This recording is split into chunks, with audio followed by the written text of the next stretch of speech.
Este programa se produce gracias al apoyo de Hospital para Perros y Gatos del Dr. Ackerman, con especialidad en cardiología.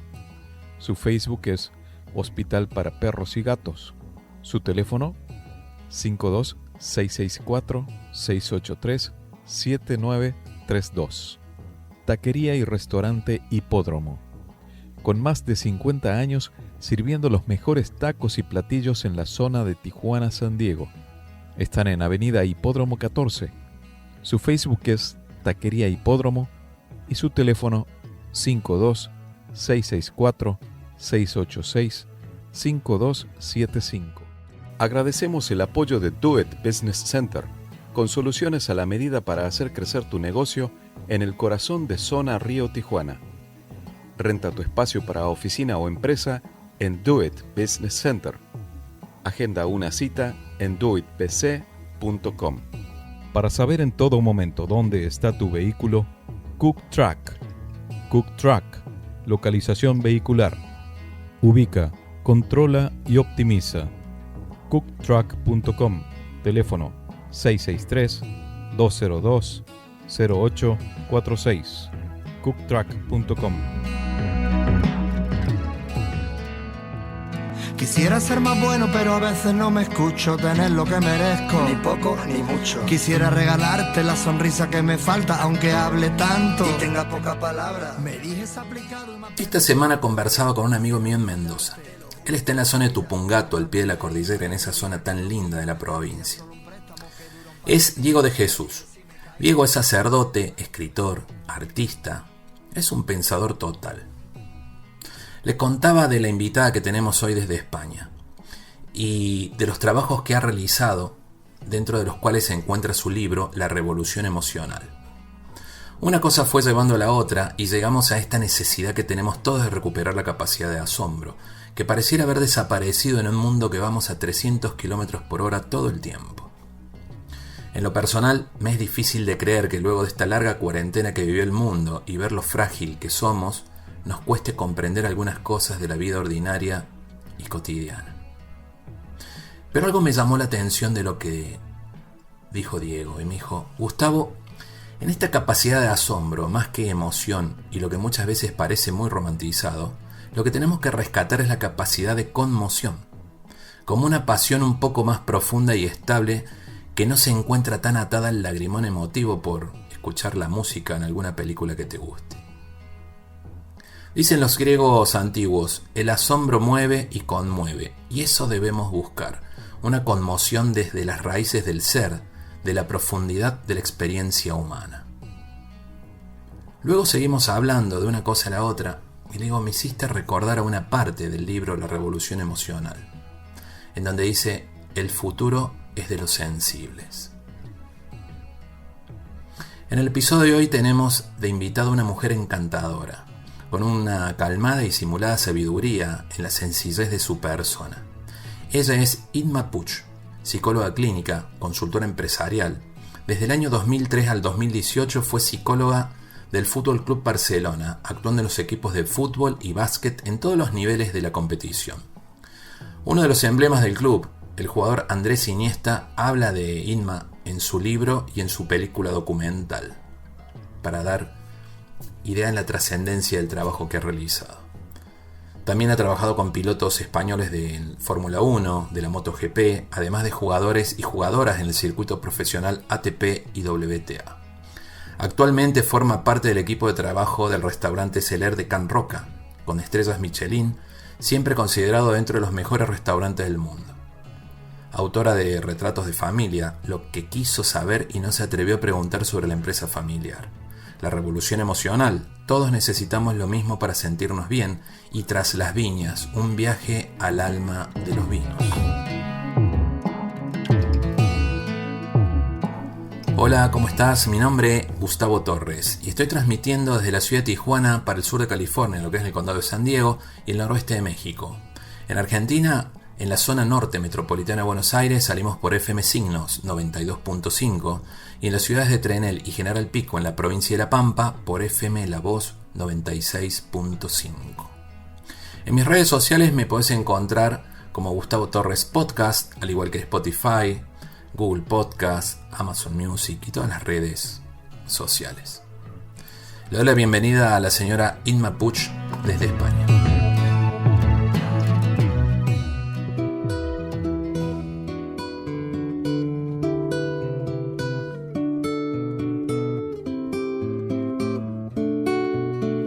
Bien hallado, muchas gracias por invitarme. Y la verdad, para presentarme quizá hay algo que es muy significativo y es lo que a veces me preguntan, más que a veces, a menudo, ¿no?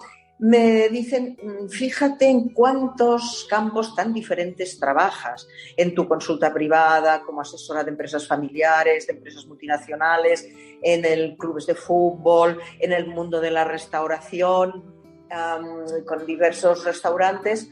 Y yo siempre les digo, no, es aparentemente trabajo en cosas diferentes, porque en realidad los que trabajan en cosas diferentes son mis clientes. Yo siempre trabajo en lo mismo, con las personas. Y en esto de la revolución emocional me ha recordado mucho en varias palabras, ¿no? Porque tiene un comentario muy, muy certero. En esta necesidad de escucha, y hay una parte que usted dice, ¿dónde hay una capacitación para aprender a escuchar?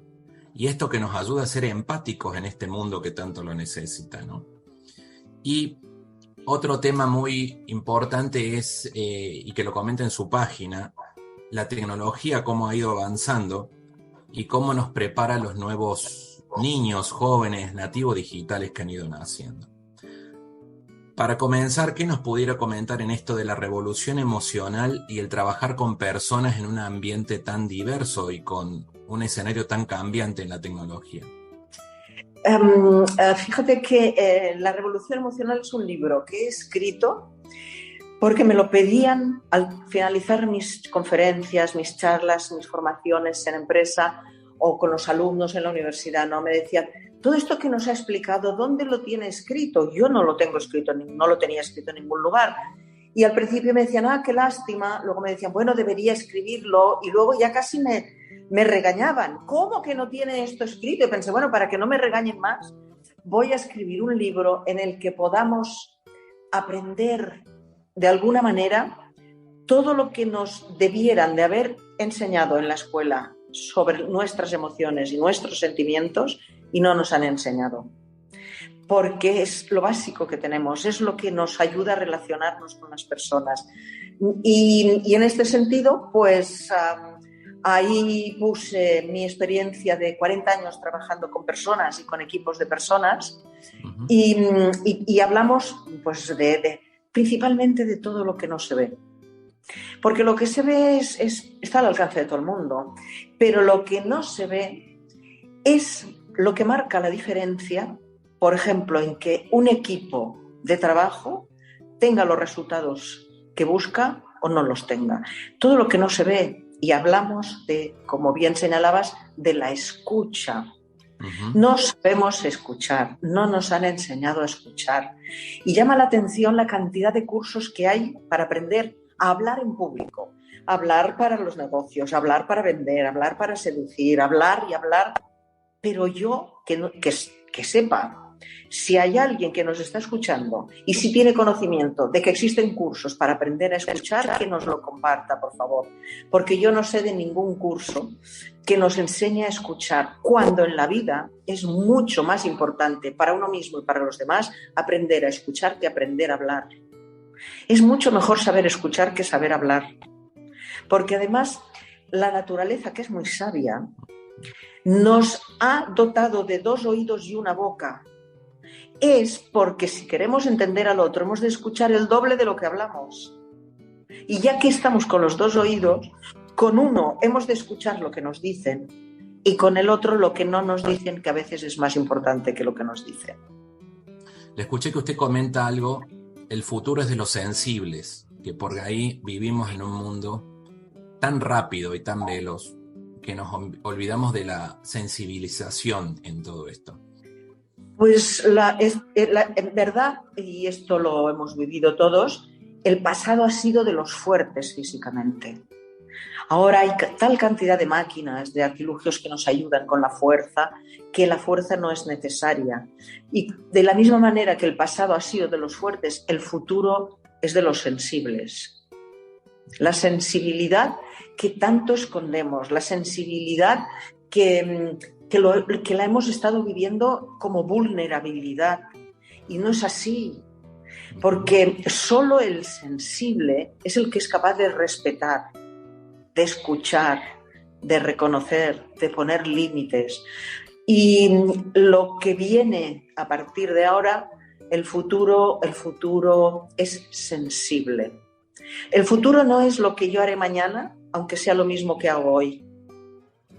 El futuro son las personas, nuestras emociones y nuestros sentimientos. Y ha tenido que venir una pandemia para que pusiera encima de la mesa que lo más importante que tenemos y lo que más nos ayuda son nuestras emociones. Y que además las emociones han vivido tantos años como si fueran la hermanita pobre de la racionalización. Y hemos visto en la pandemia que de las situaciones como más urgentes y más necesarias y más importantes solo se sale con las emociones, porque la racionalización, para poder racionalizar necesitas dos cosas, información y tiempo. Si es urgente y es importante, a veces la información es tan confusa que no tienes tiempo de poderla contrastar. Ahora, las emociones son las que nos sacan la colaboración entre nosotros, porque la humanidad ha avanzado en tanto en cuanto colabora, no en tanto en cuanto compite. Recuerdo en la época de pandemia cuando empezamos un poquito a salir, todos con tapaboca, haber ido a misa. Y en misa, vio con la hora que uno se da la paz, me di cuenta que ya no nos podíamos tocar y a la distancia nos veíamos por encima del tapabocas. Y tuve una sensación muy fuerte porque nos obligó a mirarnos a los ojos. Y eso, me voy a un presente aquí en la frontera norte de México, en Tijuana, San Diego, donde vivimos. Tijuana es una zona de muchas fábricas y hay un problema de rotación de personal. Mucho problema en grandes, hay mucho trabajo, pero mucha rotación de personal. Y me imagino el trabajo que usted hace de esta sensibilización en las empresas, que le escuché que decía que no es una terapia grupal que realiza, sino que junta en un momento en donde uno empieza a compartir. ¿Qué nos pudiera decir a empresarios que le escuchan en esa necesidad de pertenencia que tiene la gente y de escuchar, tal vez? Me explico, porque la gente necesita pertenecer como un equipo de fútbol, sentirse honrado. Claro. Fíjate lo que comentas de que el tapabocas, el cubrebocas nos ha impedido ver cómo sonreíamos. Uh-huh. Durante la pandemia hemos tenido que aprender a sonreír con la mirada. Que además la mirada es lo único que no puedes cambiar. Ni con cirugía estética, ni con nada. No existe nada que te pueda cambiar la mirada.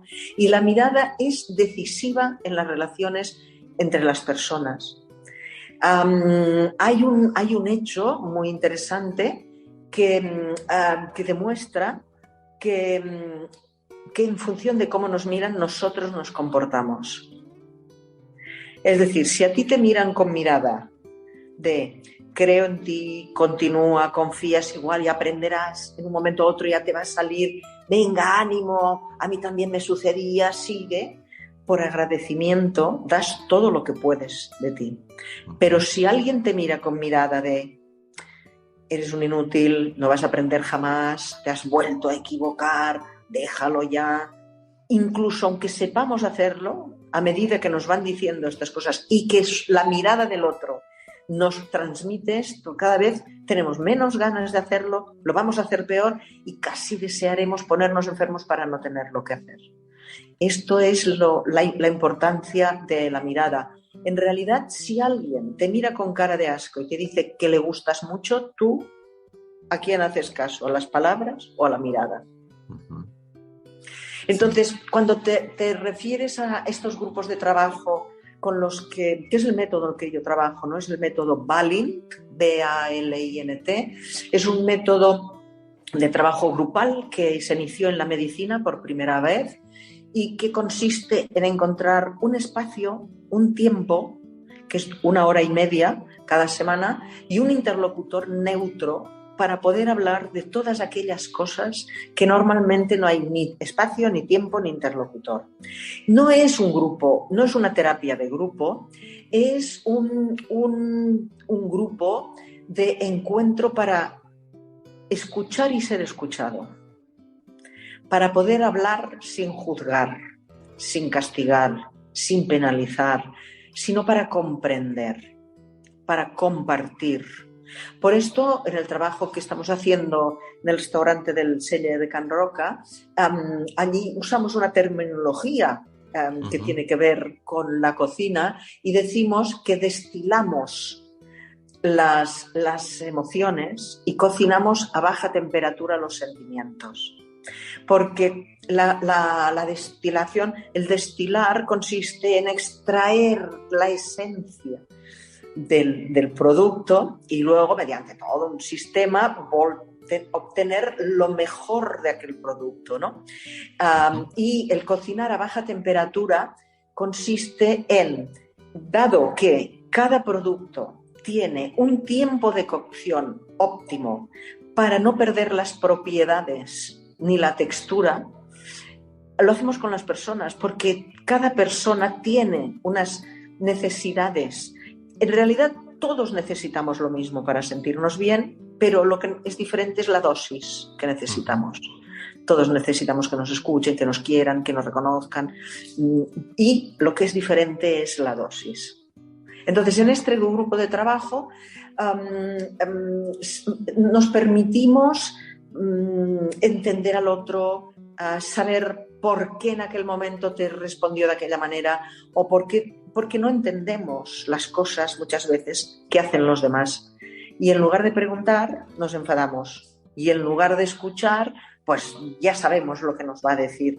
Y esto no es cierto. Eso es un punto de encuentro que es realmente asombroso el beneficio que produce en un equipo el poder ir como eliminando todas las impurezas que el día a día, sin querer, debido a la tensión, debido al cansancio, muchas veces pues depositamos en nuestro trabajo. El restaurante es un restaurante con estrellas Michelin, a quien no lo y dos veces el número 1 del mundo. El sí. número 1 del mundo, hay un capítulo en Netflix y aparte traen una historia que para mí identifica todo esto que acaba de comentar usted entre los hermanos, ¿no? En esta necesidad de los grupos, esta forma de trabajo, perdón, y aparte eso se puede hacer incluso en la familia. En algún momento tan necesario en las familias que no nos escuchamos y vamos apresurados, e incluso no sé si tendrá alguna relación con Retratos de Familia, su libro, este método, no lo he leído sinceramente, Retrato de Familia, pero es un desafío, uno de los más grandes, manejar una empresa familiar y el delegar órdenes y el pasar el mando de un papá a un hijo, por ejemplo. Totalmente de acuerdo. Yo hace 40 años que estoy colaborando con empresas familiares y la empresa familiar, además de ser una empresa, tiene un nivel de vinculación y de tensión emocional que no se da en otras empresas. Porque además a los miembros de la empresa familiar les sucede algo que no sucede en ninguna otra empresa. Si tú trabajas en una multinacional y tu papá se lleva bien con su hermano y tú eres el mayor, no tiene ninguna relevancia en tu carrera profesional, como tampoco lo tienes si tu papá riñó con tu tío y tú no te llevas bien con tus primos.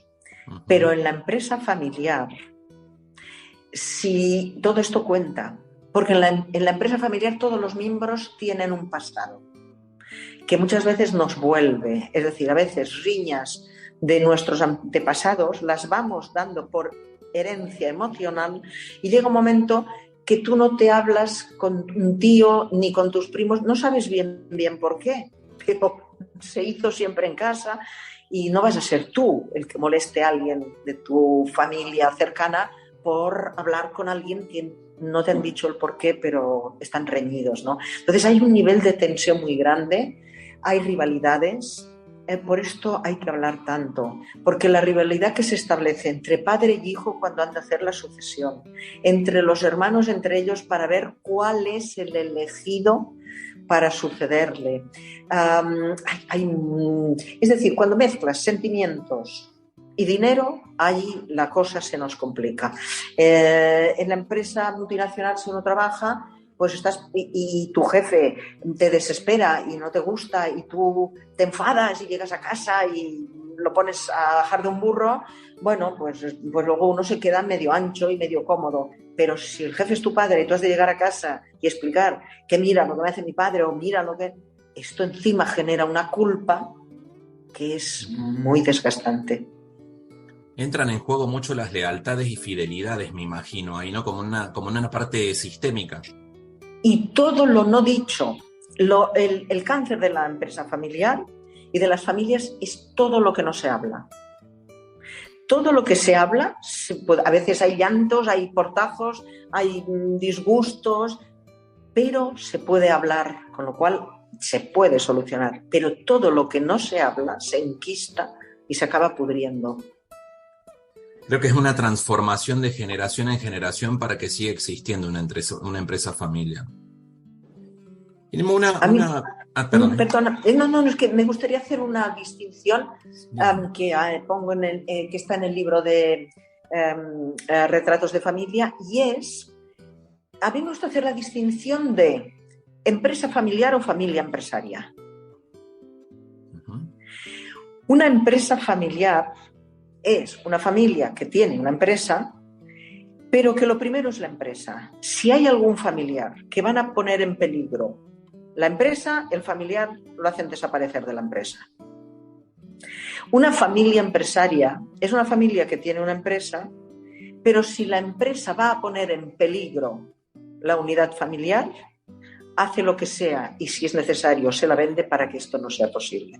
¿Hay algún punto de encuentro entre esos dos conceptos? ¿Cómo uno darse cuenta en eso?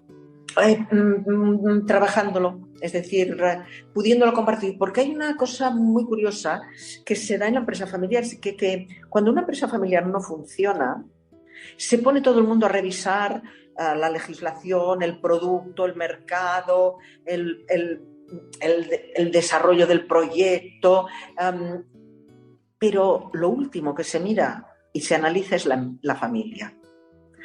Y la familia es el alma de la empresa familiar. Entonces, hay que empezar al revés. Yo he visto cantidad de empresas familiares que eran muy exitosas, que dejaron de serlo y que han desaparecido debido a riñas entre sus miembros. Entonces, hay que invertir el orden, de empezar a investigar cuando una empresa familiar ves que hay algo que no funciona. Y es, primero, analizar la familia. Porque a veces, analizando la familia y consiguiendo que se vuelva a unir, que vuelvan a hablar, que sean capaces de volver a trabajar juntos, todo lo demás se soluciona. Creo que cada uno me gusta mucho la palabra sistemas, la parte sistémica, que a medida que la familia va creciendo se van ampliando nuevos sistemas, los hijos, los nietos, y todos tienen parte en esto. Totalmente, porque cada vez son más y el vínculo que hay entre ellos cada vez es más débil. Porque al principio, por ejemplo, si los fundadores son dos hermanos, hay un vínculo muy fuerte y toleran muchas cosas entre ellos porque son hermanos. Pero luego los hijos de estos hermanos ya han visto cosas que su padre toleraba porque era su hermano, pero ellos no quieren tolerar cómo su tío, según cómo trata a su padre. Y ya son otra forma de verlo. Y cada vez son más numerosos con unos vínculos menos intensos, y esto lo dificulta. Por esto, entonces hay que trabajar, incorporarlos a todos, aunque no estén trabajando en la empresa. Si son accionistas, si tienen algo que ver, hacerlos partícipes, que entiendan la historia, que entiendan la trayectoria y que sean unos buenos, si son accionistas o si son, para que puedan entender. Además, el tejido empresarial mundial está basado en la empresa familiar. Es decir, es de lo que hay más empresas familiares, ¿no? Y por esto es un tejido importantísimo, que con un sufrimiento a veces que es evitable, porque se puede trabajarlo, y que no hace falta estar sufriendo, porque el tener una familia y tener que tiene una empresa, esto es una ventaja, esto debe ser un privilegio, no un inconveniente. Oh, sí. Totalmente, tenerlo todos juntos. En esta época en donde mucha gente está en la búsqueda del sentido y se piensa que el dinero o el poder da la felicidad. Uh-huh. Andrés Iniesta, usted trabajó en Barcelona en el él habla de usted en su libro, de escucharlo, sí. ¿no? Él cuenta, ¿nos pudiera contar cómo se dio esta situación?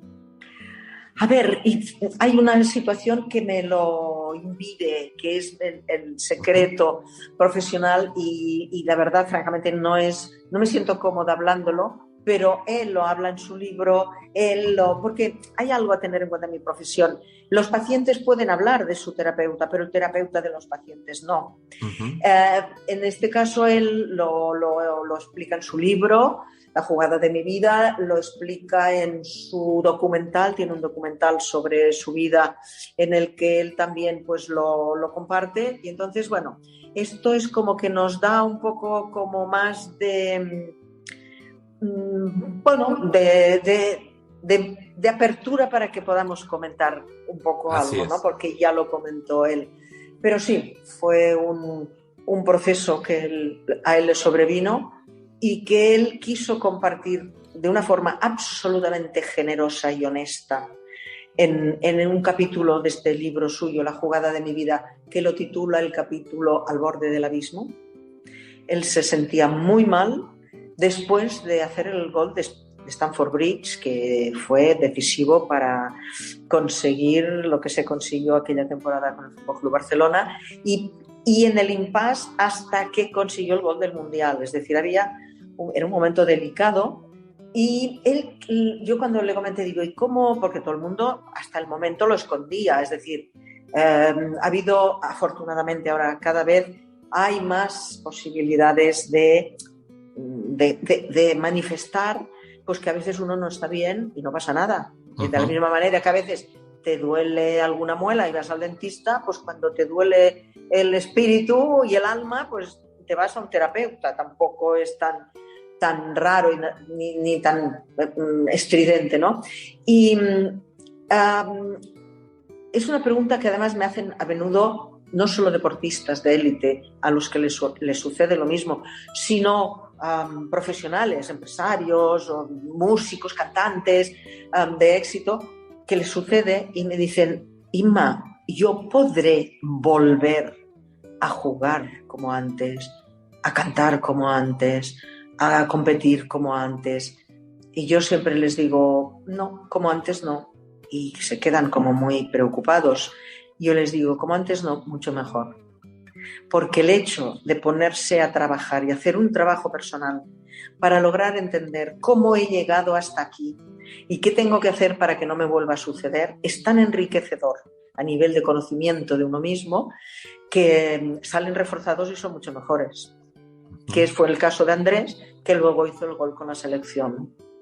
Lo que me llamó la atención, que él trata el mensaje en esto, a donde quiero destacar, es que todos estamos expuestos a tener momentos difíciles y que se puede salir, hasta los más grandes, hasta referentes, como el caso de un atleta de alto rendimiento, como es en este caso Andrés, y que sale adelante.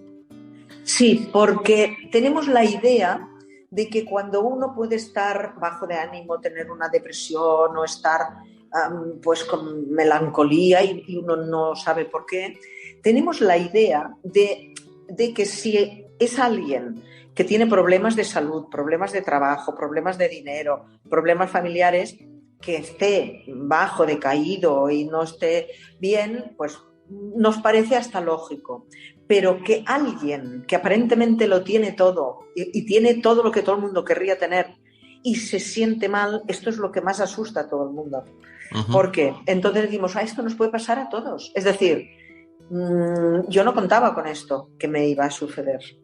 Y esto es lo que más les preocupa. Y él lo que quería, con el hecho de compartirlo a nivel mundial, que lo ha compartido, era mostrar a la gente que esto le puede suceder a cualquiera, que nadie estamos liberados de que nos suceda y que cuando sucede no hay que alarmarse, hay que ir a buscar un profesional que te ayude y demostrar que sí se sale del punto oscuro.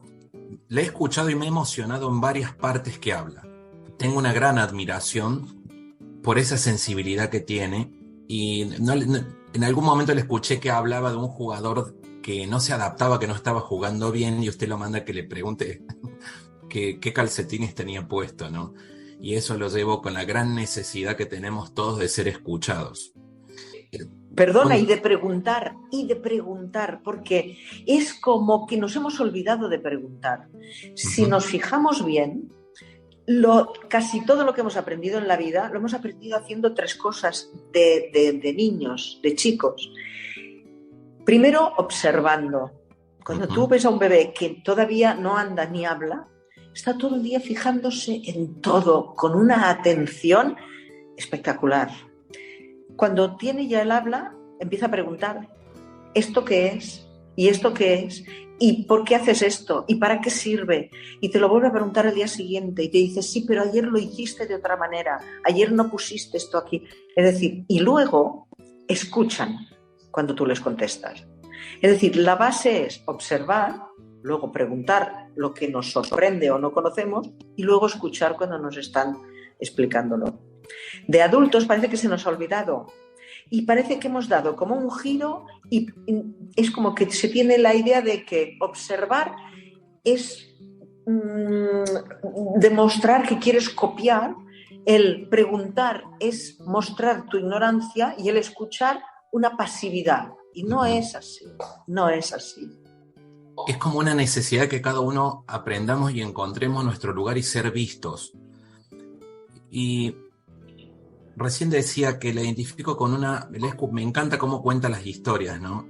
Y está la historia del doctor Escardó, que usted la cuente. Y ahí creo que es uno de los ejemplos más claros de la necesidad de ocupar nosotros, cada ser humano, independientemente de la edad que tengamos y todo, nuestro propio lugar en la sociedad. La historia del doctor Escardó a mí me emocionó cuando me la comentó un colaborador suyo. Y me comentaba esto, ¿no? Es decir, el tener la capacidad de ver que si tienes cerca a alguien que te quiere cuando estás enfermo, te vas a curar antes. La soledad en una cama de hospital no ayuda a curarse. Entonces, en este sentido, fue el primero que empezó a decir que cuando se hospitalizaba a un niño en el hospital de niños, tenía que haber un cuidador, el papá, la mamá, alguien a su lado.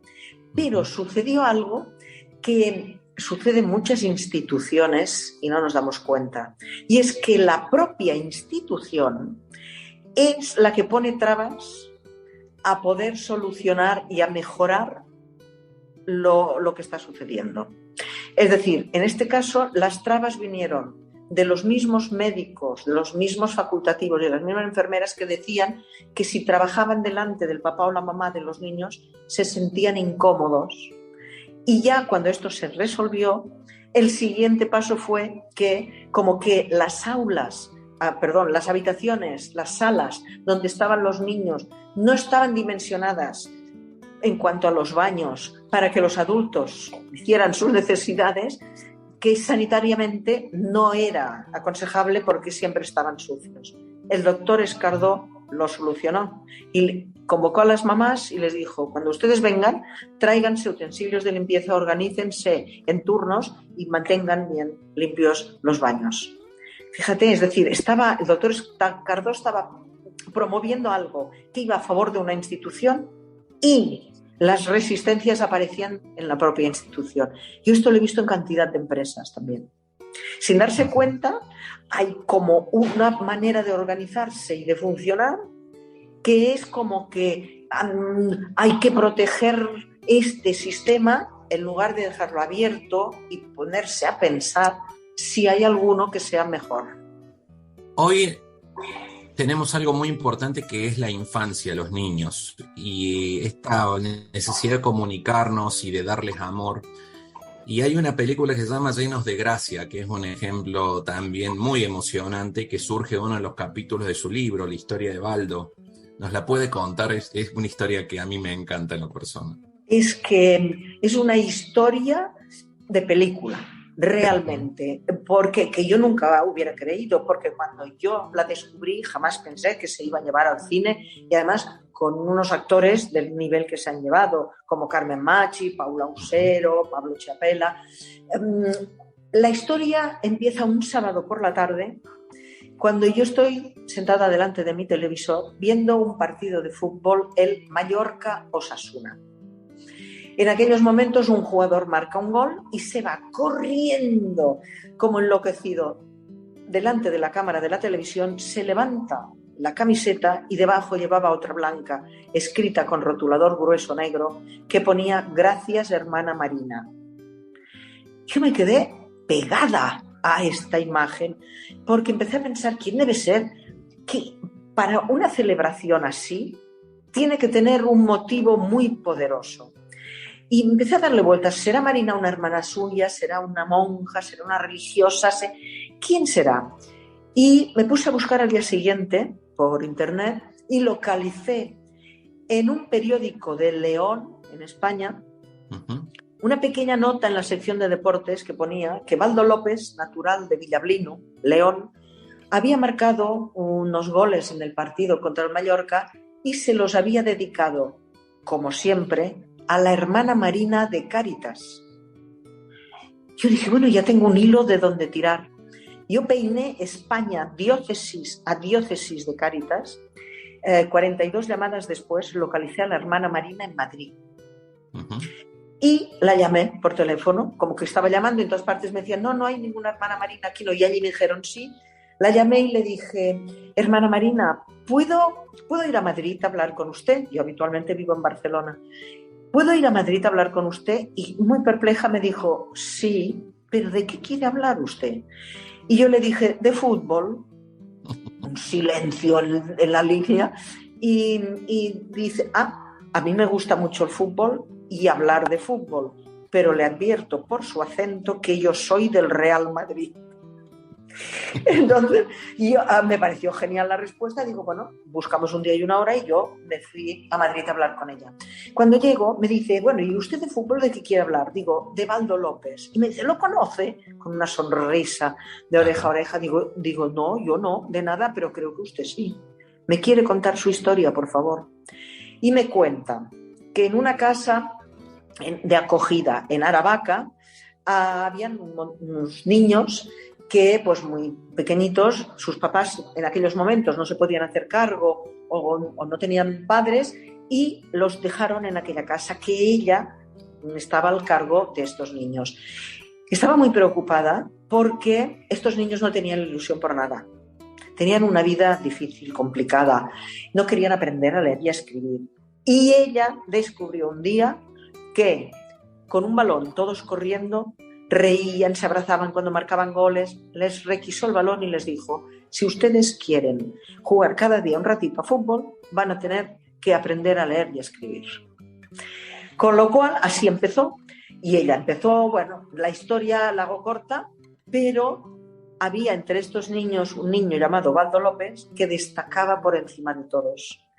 Con lo cual, dijeron, bueno, vamos a llevarlo a algún sitio y fueron al Real Madrid y lo fichó el Real Madrid. En aquel momento el responsable de la cantera del Real Madrid era Vicente del Bosque y fue el que fichó a Baldo López.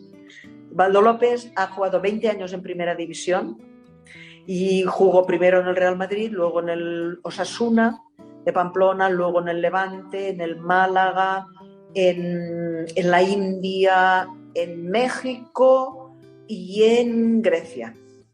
Un jugador profesional. Y cuando le preguntó a la hermana qué le había dado, cuéntenos qué le dijo. Claro, porque yo quedé tan emocionada es la palabra, cuando me contaba, porque hubo un momento en la conversación que me dijo, ¿tiene usted tiempo? Digo, sí, es que no tengo nada que hacer, he venido solo a Madrid a hablar con usted. Dice, pues voy a la habitación y le muestro. Total, me baja con medallas, trofeos, fotografías. Dice, bueno, todo esto es lo que Baldo me da, porque cuando marca un gol me lo dedica, me llama antes del partido, me llama después del partido, y me extiende encima de la mesa una camiseta que ponía: gracias, hermana Marina, por los años que me diste, no lo olvidaré jamás. Y yo estaba tan sobrecogida que digo, qué majo el chico, qué buena gente, ¿no? Y me dice, sí, fíjate, al fin y al cabo, yo solo le di cariño. Yo me quedé, ya no tuve más palabras, me despedí de la hermana Marina y decidí que esto tenía que escribirlo para no olvidarlo. Lo escribí, llegué a Barcelona, lo escribí en el vuelo. Llegué a Barcelona y lo puse en un cajón. 17 años después escribo La Revolución Emocional, que es un libro que está, aparte de hablar de emociones y sentimientos, está lleno de ejemplos, de cosas que han sucedido, de historias reales que yo las he vivido o me las han contado personas que estaban ahí. En la mayoría he cambiado el nombre porque todo es gente muy famosa y conocida, Sí. pero esta historia, yo veía que si le sacaba el nombre de Baldo y de la hermana Marina no tenía la misma vida. Y entonces, bueno, pues decidí pedirle permiso a Baldo, lo localicé en otro club, a la hermana Marina también, y Baldo me dijo, por favor, sí, póngala, porque será mi homenaje público a la hermana Marina, le debo la vida. Me contagia su emoción. Creo que es la clave de la vida, dar amor y dar cariño. Exacto. Y por ahí no tomamos dimensión de la fuerza, el impulso que genera y cómo podemos cambiar la vida mirando a los ojos y preguntándole a alguien cómo está, apoyándolo, sea quien sea. Exacto, simplemente preguntar, ¿cómo estás? ¿Cómo te va? ¿Necesitas algo? O cuéntame, y escuchando. Es preguntar y escuchar es la base de mucha parte de la salud mundial. Inma, en paralelo a todo este trabajo que realiza con las personas, los libros que tiene, me llama mucho la atención el libro con Joseph Roca, el de Tras las viñas. Yo en lo personal me encanta el tema del vino. ¿Y cómo surgió este libro? ¿Cuál es la búsqueda del alma de los vinos? Que hizo un viaje al alma de los vinos. Pues mira, yo te diría que casi como de tanta casualidad como el libro de La Revolución Emocional, con la historia de Baldo López, ¿no? Un buen día yo le pregunto a Josep Roca, el sommelier del Celler de Can Roca, que yo iba de clienta. Yo no trabajaba entonces con ellos, ahora llevo 8 años. Estamos haciendo un proyecto y un trabajo en este momento, que son más de 200 personas trabajando allí, con todos los equipos de sala, cocina, sommelier, recepción, comunicación, reservas, la masía, que es donde se forma a los trabajadores, bueno, en fin, y con todos los negocios que tienen, los diferentes restaurantes y diferentes heladerías. Yo un día, yo he visto, como sabe Josep Roca de vinos, lo he visto, uh-huh. Y él en su restaurante tiene vinos a los que conoce a los productores. Tiene un vino que ha de conocer al productor para tenerlo. Y yo un día le pregunto, oye, digo, ¿tú que entiendes tanto de vino y conoces a las personas que hacen este vino, ¿se parece el vino al que lo hace? Se me queda mirando y yo tuve la impresión que había hecho una pregunta estúpida. Y me responde y me dice, nunca me habían hecho esta pregunta, pero te la voy a responder. Son iguales. Digo, ¿cómo? Dice, sí, hay vinos alegres, vinos orgullosos, vinos dulces, vinos secos. Y digo, mira, por deformación profesional me está interesando tanto este tema que dame bibliografía. Y yo saco mi apunte para apuntar y me dice, no hay. Digo, ¿cómo que no hay? Digo que no hay libros de vinos. Dice, sí, de vinos hay muchos, pero de personas que hagan vino no hay. Digo, oh, pues qué lástima. Y yo ya me iba y estoy casi en la puerta y me llama, Inma, Inma. Y digo, sí, dice, pero lo podemos escribir tú y yo. Digo, no. Digo, te lo agradezco mucho, pero eres el mejor sommelier del mundo, te respeto un montón. ¿Cómo voy a permitir que escribas tú un libro con una analfabeta de vinos? Que no entiendo nada yo, más allá de lo que pone la etiqueta. Dice, no, es que tú no vas a tener que poner nada en el libro de nada de vino. Digo, ¿y qué hago yo en el libro? Y me dice, tú catarás las personas y yo los vinos. Oh, qué hermoso. Y digo, ¿pero qué personas? Y me da una lista de 12 personas que yo jamás había oído el nombre de ninguna de ellas, dado mi analfabetismo. Y digo, ¿y dónde están estas personas? Y me dice, uno está en Napa Valley, en California, el otro está en Mendoza, Argentina, el otro está en Georgia, al lado de Rusia, que hacen el vino como hace 6.000 años, el otro está en Burdeos, el otro está en Borgoña, en Italia, en Alemania, en La Rioja, Digo, ¿y esta gente qué vamos a hacer? Dice, yo los llamaré, les pediré si podemos instalarnos en su casa, yo veré cómo hacen el vino y lo cataré, y tú convivirás con la familia y yo escribiré lo que es el vino y tú las personas, y verás cómo son iguales. Y así lo hicimos. Qué maravilloso. Ha sido una experiencia maravillosa viajar a todos estos lugares con unas personas extraordinarias, con una pasión por lo que hacen, conservando legados familiares casi ancestrales, de familia, de quinta y sexta generación, haciéndolo igual, conservando el legado, compartiendo conocimiento. Ha sido una experiencia maravillosa. De ahí el nombre Tras las Viñas, un viaje al alma de los vinos. Sabe que viví en Mendoza 6 años, tengo grandes amigos y siempre cuento, vale, entre amigos, yo no sabía tomar vino. Entonces yo llego a Mendoza cuando me instalo y en una familia me dan la bienvenida, trabajábamos, y fue el señor de la papá de mi amigo, y fue y buscó arriba el refri, tenía todas unas bodeguitas y sacó un vino con una etiqueta color cielo, celeste. Yo no sabía qué era, la verdad. Entonces lo miró, dio vuelta, lo destapó y era un Syrah. Y me lo sirvió, y esta es la parte que me van a matar muchos, ahora creo que aprendí. Entonces cuando lo puso yo no me di cuenta y le eché Coca-Cola al vino.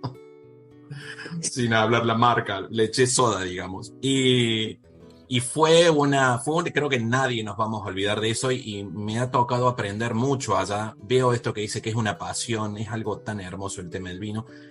¿Se puede saber con quién, a dónde estuvo, allá, en qué parte? Sí. Y fíjate que antes me gustaría hacer un apunte respecto a lo que estás diciendo. A ti te sirven un vino, lo tomas, te parecerá de una manera o de otra, te gustará más o no, mirarás la etiqueta de la botella y bueno, pero si este mismo vino te lo sirven después de haber escuchado la historia del porqué de este vino, de cómo se sufre cuando hay que vendimiar, cuando el clima no acompaña, de que de repente hay plagas y cómo viven y la historia de la tierra de donde sale este vino, y pruebas el vino, sabe absolutamente diferente. Oh, esa es la historia de un maridaje. ¿En qué bodega estuvo? Si se puede saber. Mira, estuvimos con William Harlan en Napa Valley. Estuvimos en el Valle de Luco, yo no me acuerdo de 4 hermanos que hacen un vino juntos, o sea, cada uno hace su vino y luego hacen uno que lo hacen con el vino de los 4. Sí, el segundo es Christian Muel, maravilloso también, extraordinario, en Burdeos. Luego está, a ver si veo, el siguiente debe ser Madame Leroy en Borgoña, la dama del vino a nivel mundial. Después está Elisabetta Foradori en Italia. Después está no se preocupen. Reinhardt, no me acuerdo el nombre, en Alemania, en el Mosela, que hace un vino extraordinario. Luego está Álvaro Palacios en La Rioja, en el Priorat, está María José López de Heredia en La Rioja con el Viña Tondonia. Luego está Sara Pérez, que es, es una mujer que hizo el cambio en el Priorat, y con una historia maravillosa, la de Sara Pérez. Y luego está John Burdeman, que es un americano que se fue a estudiar a Rusia, de allí pasó a Georgia y allí empezó a hacer vino. Y es el pope del vino en Georgia. Y allí estuvimos viendo cómo hacen los vinos igual que hace 6.000 años. Sí, debe estar. Acá estoy, mire, acá lo tengo. Para que no nos quedemos... Sí. Cristian, Francia, Borgoña, España, Alemania, España, Argentina. Matías Michelini. A eso. Yo que de Michelini, Matías. Los hermanos Michelini, sí. Sí, Matías. Sí, no sacamos duda. Inma, yo agradecido, sé que tiene otra entrevista ahora, me ha hecho mucha ilusión, me honra tenerla aquí conmigo y su empatía conmigo en todo esto del principio que me confundí con el nombre, la paciencia conmigo. Así que... Ha sido un placer, la verdad. La verdad, Gustavo, ha sido un placer y desear que los oyentes puedan disfrutar como nosotros hemos disfrutado de esta conversación. Le mando un fuerte abrazo a la señora Inma Pucha hasta España, totalmente agradecido de su tiempo y enseñanzas que compartió con nosotros. De igual forma para vos, te agradezco haberme acompañado y te dejo con una frase que aparece en la página de Inma que dice: la memoria nos indica que solo aprendemos lo que nos emociona. La experiencia nos enseña que solo recordamos lo que nos emociona. Este y todos los programas los podés escuchar en Google Podcast, Apple Podcast y Spotify buscando Gustavo Torres Podcast. Te mando un fuerte abrazo. Chau, chau. Quisiera ser más bueno, pero a veces no me escucho tener lo que merezco, ni poco ni mucho. Quisiera regalarte la sonrisa que me falta, aunque hable tanto y tenga poca palabra. Me dijes aplicado y me aprendí toda la teoría. Quisiera no fallarte, te lo juro por mi vida. Menuda tontería, mi vida que no es mía. La vida es solo un préstamo que dura un par de días. Me dije si me caigo, me sacudo y me levanto, pero hay días, créeme, que cuesta contener el llanto. Quisiera ser tu hombro, tu escudo, tu alegría, y no ser el empuje de la lanza que te pincha. Y aunque a veces no conozca el que era antes, intento no olvidar lo importante. Ya sabes que aunque quiera nunca te devolvería aquello que me diste cuanto más falta me hacía. Y entregarte el corazón, que siempre lo lleves cerca. Si algún día me perdí, no dudes que estoy de vuelta. Y entregarte el corazón, dar todo lo que tenga. Bailaremos sin temor cuando llegue la tormenta. Quisiera ser la nota más alta que llegas cuando cantas matando el lamento, lamer tus heridas y secar tu tormento para que al final te rías y no solo hacia adentro. Quisiera ser la letra que sigues al pie, la misma en la que te sujetas cuando vas a caer. Quisiera ser lo que te vendo, los consejos que nunca mantengo ni tengo pero que querría tener. Quisiera querer como quiero que me quieran, ni poco ni bastante, aunque me basta con que a mí me quieran bien. Que de tanto hacerlo me deshagan, rehagan y me hagan un lugar al que al final quiera volver. Y aunque a veces no conozca al que era antes, no pierdo de vista lo importante. Ya sabes que aunque quiera nunca te lo pagaría. ¿Cómo saldar la deuda? ¿Con quién te salvó la vida? Y entregarte el corazón, que siempre lo lleves cerca. Si algún día me perdí, no dudes que estoy de vuelta. Y entregarte el corazón, dar todo lo que tenga. Bailaremos sin temor cuando llegue la tormenta. Y sabrás que todo lo que quiero es lo que tengo para dar. Puedo tirar con tu cariño y con lo puesto, que no nos falten nunca ganas de volar. Quisiera ser más bueno, pero a veces no me escucho tener lo que merezco, ni poco ni mucho.